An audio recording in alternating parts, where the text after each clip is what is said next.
In this video, I wish to provide a strategy for all students preparing for the GRE. I scored 331 in this exam in my very first attempt, 165 in verbal, 166 in quant. My GRE score is the main reason why I was offered a fellowship and a scholarship at Texas A&M University 5 months after the financial deadlines. I started preparing in the last week of January 2020. I studied for about 6 weeks and gave my attempt in the first week of March. I will be outlining my week-wise approach to score 330 plus in this exam. I'm assuming that you have at least 6 weeks to prepare and you are ready to study for at least 4 hours daily. First, get to know the exam. The GRE stands for Graduate Record Examinations. It is administered and conducted by ETS Education Testing Service. The GRE is a standardized test for admissions to postgraduate courses in US and Canada. The exam is taken by prospective graduate and business school applicants from across the world. The aim of the exam is to measure our skills in verbal reasoning, quantitative reasoning, critical thinking, and analytical writing, which have been acquired over the years. Since applicants come from varying educational and cultural backgrounds, the GRE provides a common measure for universities to compare. The overall duration is about 4 hours, with 6 sections and a 10-minute break after the third section. The first section will always be analytical writing. Here we have to write 2 essays, first analyzing an issue and second analyzing an argument. The allotted time is 30 minutes per essay, so 1 hour in total. The 5 sections following the analytical writing part may vary between 2 verbal reasoning sections, 20 questions, 30 minutes per section, 2 quantitative reasoning sections, 20 questions, 35 minutes per section, and 1 unscored section, which may either be the verbal or a quant one. There is no explicit mention that a particular section would be an unscored one, so we have to treat all sections equally, so as if they count towards our final score. The GRE is an adaptive test. The level of difficulty of the next section will depend upon our performance in the previous section. So if our first verbal section goes really well, expect that the second section would be really difficult. Similar is the case with quantitative reasoning as well. Since the level of difficulty varies from question to question and section to section, the final score will be a scaled one. The scaled score will vary from 130 to 170 with 1 point increments for quantitative and verbal reasoning each. For the analytical writing, the score will vary from 0 to 6 with half-point increments. Universities will always ask for your split score and not the total one. So performance in all sections does matter. This score is valid for 5 years. These are the resources that I recommend for this strategy. The 3 official sources by ETS, the official guide and the official practice questions for verbal and quant. The 2 sets of flashcards by Manhattan Prep, Essential and Advanced. The 5-pound book of GRE practice problems by Manhattan Prep, Word Power Made Easy by Norman Lewis, and the most important, a 6-month premium plan by Magoosh. Some supplementary sources may include a book on quantitative aptitude for CAT, watching YouTube videos for revising mathematical concepts. Week 1, watch this video, then start reading the official books by ETS. Carefully go through all these books because they contain the past questions asked in the GRE tests. Solve all the questions and read all the solution sets that have been provided. The scores in these practice tests will tell us where we exactly stand and how much far we have to go. While reading any GRE material, make sure that we note down all the words that seem new and difficult for us. Look up for the meanings of these words. Use Google Dictionary or any other dictionary application that you prefer.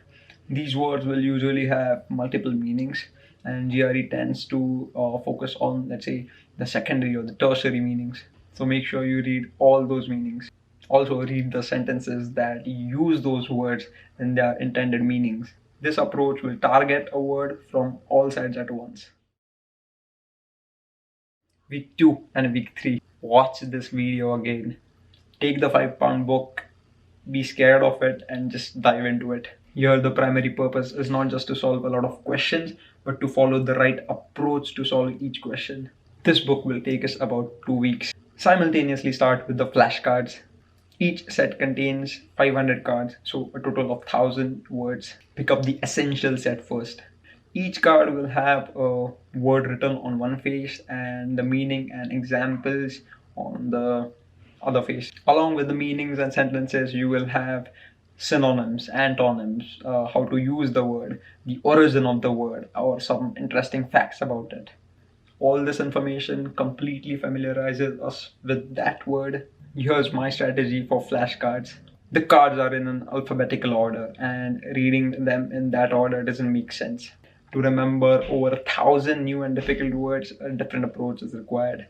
I realized that it is easier to learn new words when I'm able to correlate words in terms of their synonyms, antonyms, or their connotation. So the best approach is forming groups of words which have a similar meaning or connotation. So in your first reading, make sure you start grouping words in particular stack according to their synonyms or antonyms. I had a stack called as emotions.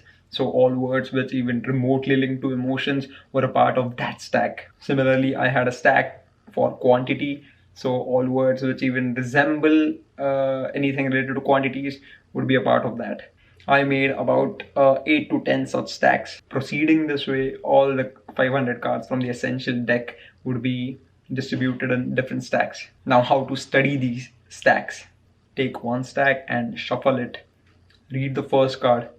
Try to understand the word and the meaning and the examples that have been given.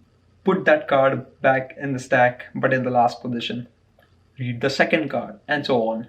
After going through the entire stack, when the first card comes up to the top again, try to recall the word and its meaning. If we can recall, then put that card away from the stack. Go to the second card. If we cannot recall that, then put it back in the last position. Keep repeating this till all cards are kept out of the stack. Revising this way helps us form links between words, and there's a higher tendency of recall. Follow the same procedure for the advanced flashcards as well.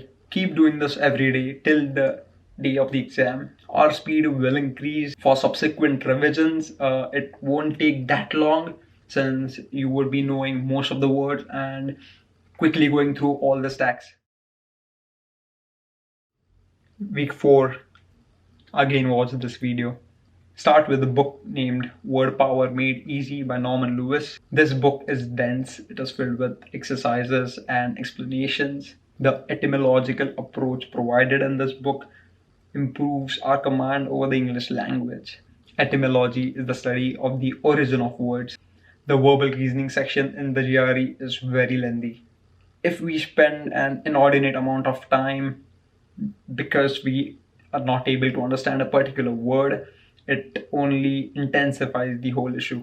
Not understanding a particular word and still attempting the question can lead to blunders and errors during the exam.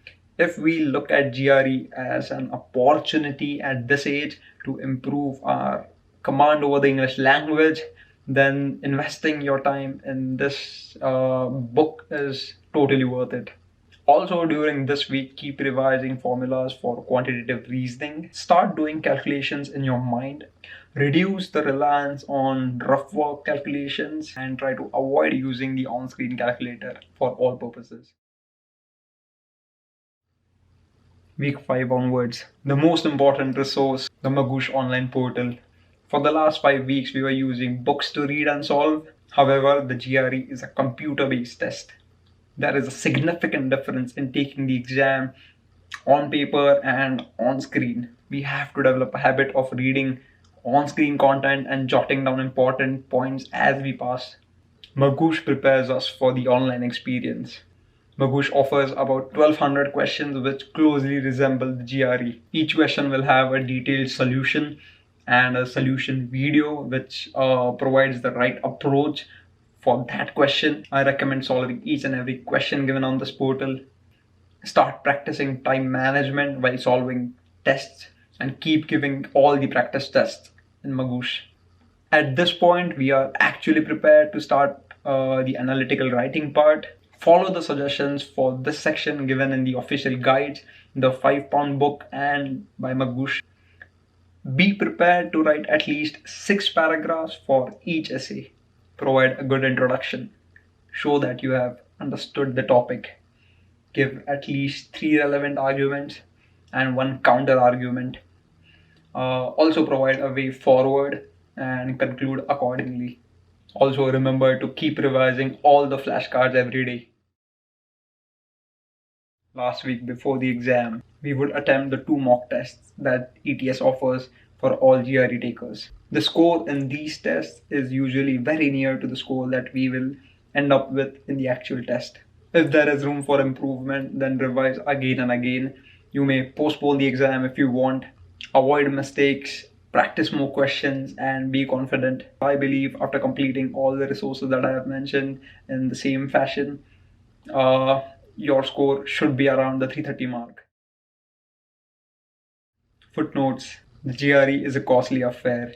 The exam and the resources are very pricey. However, scoring 330 plus in the very first attempt has its own perks, and high GRE score will open doors of top universities and will definitely consider you for financial aid.